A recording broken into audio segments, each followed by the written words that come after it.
Je, umekuwa ukitamani kujua kushona gauni la nyama nje? Basi leo nimekuletea hiyo tutorial, hebu iangalie mwanzo mpaka mwisho. Ni gauni fulani vile yenye mvuto na lina haiba fulani nzuri kwa mwanamke akilivaa anapendeza. Unaweza ukavaa mahali popote, ukaenda kanisani, ukaenda matembezi, ukaenda kwenye shughuli. Ni gauni linalovutia sana. Hicho ni kitambaa chetu kama ambavyo unakiona. Tumekikunja mara 4 kama kawaida. Tutaanza na vipimo vyetu vya shingo.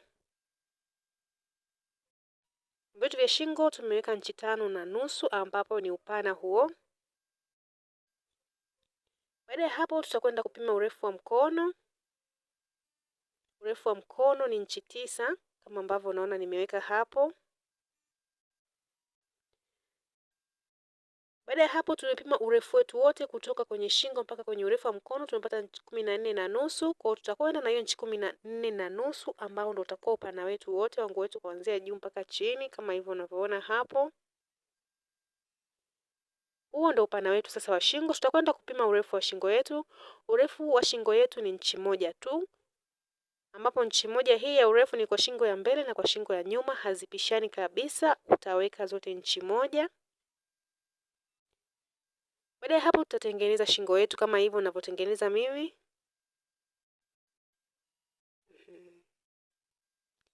Tutakwenda sasa kupima urefu wetu wote. Tutapima urefu wetu wote kuanzia juu mpaka chini. Urefu wetu wote ni inchi 50. Inchi 50, lakini nimeongeza inchi 1 hiyo hapo kwa ajili ya kushonea kama ambavyo unaona. Kwa sababu pindo langu sitaki likawa kubwa sana, nataka pindo langu liwe dogo tu. Kwa nimeongeza inchi 1 kama hiyo unavyoiona hapo. Baada ya hapo sasa hatuna kipimo kingine cha ziada zaidi ya kwenda kukata nguo yetu. Tutakata nguo yetu kama hivyo taratibu. Baada ya hapo tutakata na hicho kipande cha mbele. Tutakata katikati kama ambavyo mimi nafanya hivyo. Tutatoa kipande cha nyuma. Chenyewe hatujakikata, kwa hiyo utakitoa kipande cha nyuma. Hicho ni kitambaa ambacho nitakwenda kukiungia hapo katikati. Kitambaa changu upana wake ni inchi 5. Lakini urefu wa kitambaa hicho ni urefu wa gauni langu ambao ni inchi jumla 51. Kwa hivyo nitakwenda kukiweka hivyo kama unavyoona na nitakwenda kushona sehemu zote mbili. Kwa vipande vyangu vyote viwili hivyo nilivyotenganisha nitakwenda kushona sasa. Utashika na hicho kingine kama hivyo. Tukashone sasa. Tayari nimeshashona nguo yangu kama ambavyo unaiona hivyo.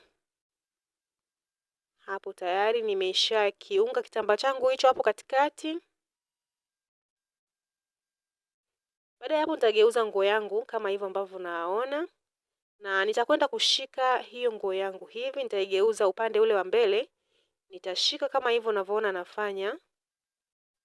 Utashika hapo na utakwenda kushona.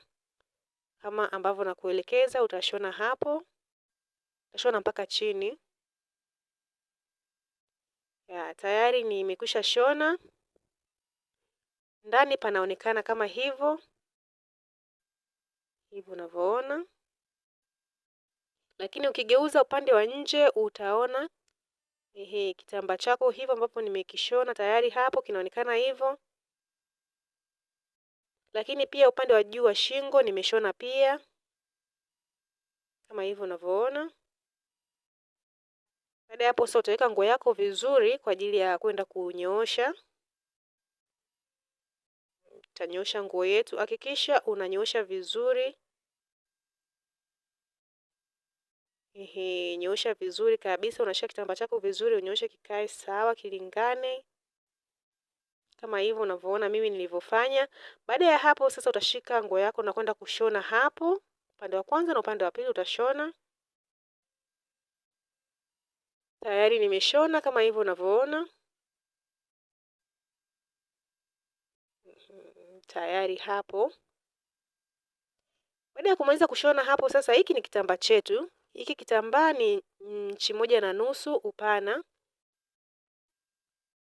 Tutakwenda sasa kukishonea hapo shingoni. Ila kama hautaki kushonea kitambaa kingine unaweza tu kapinda hapo kwenye shingo ni sawa. Sio lazima uweke kitambaa hicho, mimi nimependa tu niweke.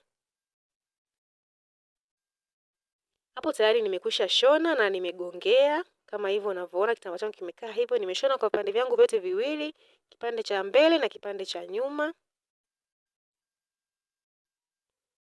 Baada ya hapo sasa utaweka nguo yako vizuri kama hivyo.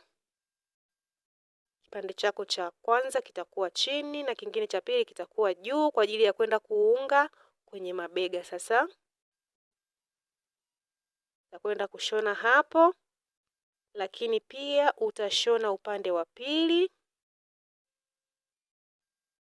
Tayari nimeshona kama hivyo unavyoona hapo. Ni rahisi sana, ni rahisi kwa sababu nguo haina vipimo vingi. Kwa hiyo haikuchukui hata muda mrefu kukata wala muda mrefu kushona. Baada ya hapo utaigeuza nguo yako, sehemu ile ya mbele ndio itakuja sasa juu kama hivyo unavyoona mimi nimeweka hapo. Hiki ni kitambaa changu ambacho sasa nakwenda kuzungushia pembeni. Upana wake nimeweka ni inchi 3, lakini urefu wa kitambaa changu ni urefu wa gauni langu lote kama hivyo unavyoona. Ina maana utapima gauni upande wa nyuma, kile kipande cha nyuma utakipima na kipande cha mbele, huo ndio urefu utakwenda kuweka. Utashika kitambaa kuanzia chini kwenye pindo na utashona. Baada ya hapo utagongea. Tayari nimekwisha shona kama hivyo unavyoona. Nimeshona pia na upande wa pili huo. Baada ya hapo sasa nitaiweka nguo yangu vizuri kama hivyo unavyoona nimeweka.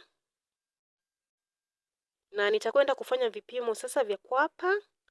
Hapa kwenye kwapa nitatoa inchi 8 kulingana na nguo ya mteja wangu, nitatoa inchi 8.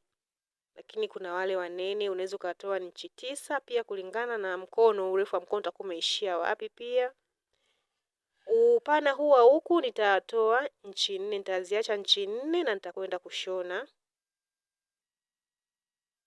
Nitoa inchi 8 mimi na hapo upana nimetoa inchi 4 kama ambavyo unaona. Kwa hiyo nitashona mpaka chini. Na upande huo pia nitashona. Tayari nimekwisha shona kama hapo unavyoona.